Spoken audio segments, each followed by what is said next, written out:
Vamos lá, então. O nome de Regina Célia foi citado na CPI da pandemia, na comissão, no fim do mês passado, por outro servidor da pasta, o Luiz Ricardo Miranda. Ele e o irmão, o deputado Luiz Miranda, alegam pressão nas negociações, nas tratativas do imunizante, da vacina Covaxin, e apontaram supostas irregularidades numa fatura para pagamento dessas vacinas. A Tainá Farfan já vai aparecer com a gente, porque ela está lá no Senado e vai falar um pouco dessa expectativa para hoje, né, Tainá? Um ótimo dia para você. Oi, Larissa, um ótimo dia para você também, para todo mundo que está com a gente aqui no Novo Dia. Olha só, hoje o foco principal dos senadores vai ser querer destrinchar esses indícios de corrupção nos contratos de compras de vacinas com o Ministério da Saúde. E hoje o foco principal vai ser em relação ao contrato da vacina indiana Covaxin, que foi fechada pelo Ministério da Saúde com o laboratório Precisa Medicamentos, que representa o laboratório indiano Bharat Biotech, com a empresa Precisa Medicamentos, que representa o laboratório indiano Bharat Biotech, que foi fechada aí o contrato de compra em um valor superfaturado. Hoje é o dia, então, de ouvir a Regina Célia, ela que é servidora do Ministério da Saúde e foi apontada pelos irmãos Miranda, no depoimento deles, que aconteceu há pouco mais de uma semana aqui na CPI da pandemia, como a pessoa responsável por ter dado o aval para fechar o contrato de compra de 20 milhões de doses da vacina indiana Covaxin. O Luiz Ricardo Miranda, que é o irmão do deputado Luiz Miranda, servidor do Ministério da Saúde, disse nesse depoimento que ele teria sofrido pressão de superiores para poder acelerar a importação da Covaxin. Eles ainda disseram nesse depoimento que eles chegaram aí até o Palácio da Alvorada para poder falar com o presidente Jair Bolsonaro sobre esses indícios de irregularidades nesse contrato de compra da Covaxin. Eles ainda comentaram que no dia desse encontro com o presidente Jair Bolsonaro, nas palavras do deputado Luiz Miranda, Bolsonaro disse que esse seria um rolo do líder do governo na Câmara, deputado Ricardo Barros. Sobre isso eu destaco que a servidora Regina Célia teria sido nomeada em 2018 para um cargo na Secretaria de Vigilância em Saúde do Ministério da Saúde, quando o atual líder do governo na Câmara, Ricardo Barros, era ministro da Saúde. Então, o foco da sessão de hoje, que está marcada para começar já às 9 horas da manhã, vai ser total no depoimento da Regina Célia, servidora do Ministério da Saúde, até porque os requerimentos que estavam previstos para serem analisados hoje na sessão ficaram para amanhã. É isso, volto com vocês no estúdio. Valeu, Tainá. Tainá Farfan, então, resumindo para a gente como deve ser a sessão de hoje. A Basília Rodrigues e o Gustavo Uribe já estão chegando para nos ajudar a entender qual é a relevância desse depoimento. Basília, tem uma linha do tempo importante aí para a gente entender, não é? O alerta feito pelo Luiz Ricardo Miranda sobre possíveis irregularidades nesse contrato foi feito aparentemente antes de ele passar pelas mãos da servidora, que vai prestar depoimento hoje e que, apesar dessas inconsistências levantadas pelo Luiz Ricardo Miranda, deu ok para que o processo avançasse, né? Então, de duas uma, ou as inconsistências apresentadas pelo Luiz Ricardo Miranda não eram suficientemente fortes para que o contrato fosse paralisado ali e analisado melhor, e essas inconsistências reparadas, ou há algo além que a CPI vai ter de aprofundar a partir de hoje, né? Pois é, a Regina Célia é uma servidora do Ministério da Saúde, ela chegou a esse cargo aí de relevância, né? É uma pessoa que dava o aval para a importação, de acordo com os irmãos Miranda, de vacinas, e ela teria dado o último aceite quanto à compra da Covaxin dentro do Ministério da Saúde. Essa indicação dela ao cargo se deu quando Ricardo Barros era o ministro da Saúde. Barros, por meio de nota, ele que até aqui não concedeu nenhuma entrevista a respeito dessas acusações, mas tem se manifestado por sua rede social, disse que não teve indicação dele quanto a Regina Célia, que ela é uma servidora pública e chegou lá por méritos próprios. Bom, a Regina Célia vai poder esclarecer isso aqui aos senadores da CPI da pandemia. Qual o seu vínculo com os políticos e, em especial, com o ex-ministro da Saúde, Ricardo Barros. E entender também qual foi o papel dela nessa tumultuação tumultuada negociação para a compra das vacinas da Covaxin.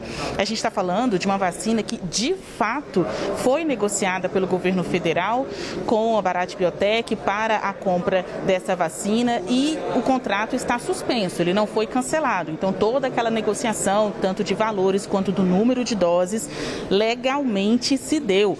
Ela só não foi concluída até aqui por causa da suspeita de irregularidades, de que houve aí um tipo de leve trás, né? Um tipo de pagamento de propina também no fechamento deste contrato. Para esperar as investigações, o Ministério da Saúde, então, adotou aí um meio termo, né? Não foi para frente, mas também não cancelou o contrato, suspendeu o contrato de compra das vacinas da Covaxin, a conferir.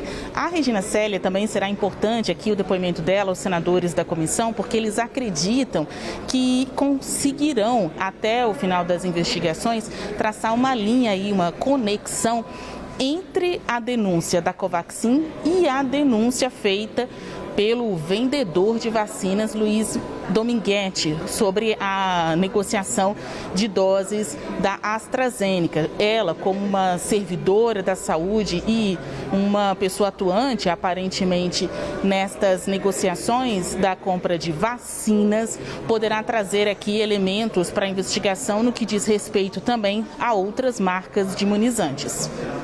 Vamos acompanhar, então, se o depoimento da servidora vai esclarecer os fatos ou confundir um pouco mais. Agora vou passar a bola para o Gustavo Uribe, porque, além de falar sobre hoje, o Uribe tem apuração sobre como é que as investigações vão avançar em relação ao gabinete paralelo. É isso, Uribe? Bom dia para você.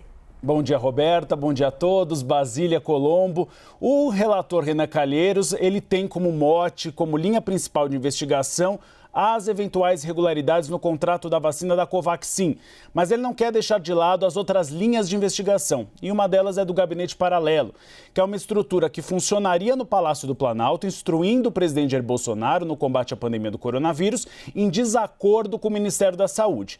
Por isso, o relator Renan Calheiros pedirá o compartilhamento de dados da CPMI das fake news. Por quê? O que quer Renan Calheiros? Ele quer, primeiro, ter acesso a dados sigilosos e também a cooperação de técnicos dessa CPMI para tentar avançar numa nova linha de investigação do gabinete paralelo, que é qual? Que há uma relação entre o gabinete paralelo e o gabinete digital, que funciona no terceiro andar do Palácio do Planalto, com 3 assessores que são investigados naquele inquérito do Supremo Tribunal Federal das fake news, dos atos antidemocráticos. O que quer Renan Calheiros? Saber se esse gabinete digital, ele também atuava para propagar informações defendendo o tratamento precoce e contra a vacinação. Na semana passada, já foram quebrados os sigilos telemáticos e também telefônicos de 3 assessores diretos do presidente que trabalham nesse gabinete. O que se quer saber é de que forma esses 2 gabinetes funcionariam em conjunto. Ontem, houve uma reunião dos 2 grupos da CPI da pandemia ontem à noite. De um lado, o G7, que é o grupo de senadores independentes de oposição. Essa reunião ocorreu na casa de Omar Aziz, presidente da CPI, e um outro encontro dos senadores governistas na casa do senador Flávio Bolsonaro, filho do presidente.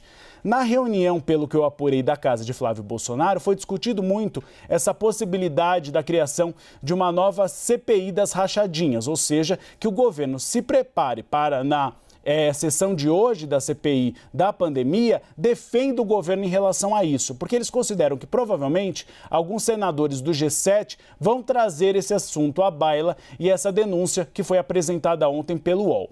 Já no grupo do G7, na reunião da casa de Omar Aziz, um tema foi discutido, que foi que depoimento marcar para sexta-feira, já que foi adiado o depoimento do ex-governador do Rio de Janeiro, Wilson Witzel. E aí há 2 possibilidades. Uma delas a gente falou ontem, do representante da Davat, o Cristiano Carvalho, de que ele pudesse depor na sexta-feira. Só lembrando que é Cristiano Carvalho, ele é o representante da empresa da Davat Supply aqui no Brasil e ele teria instruído, seria o mentor do depoimento de Luiz Dominguete, o vendedor de vacinas da semana passada. Mas aí tem uma novidade.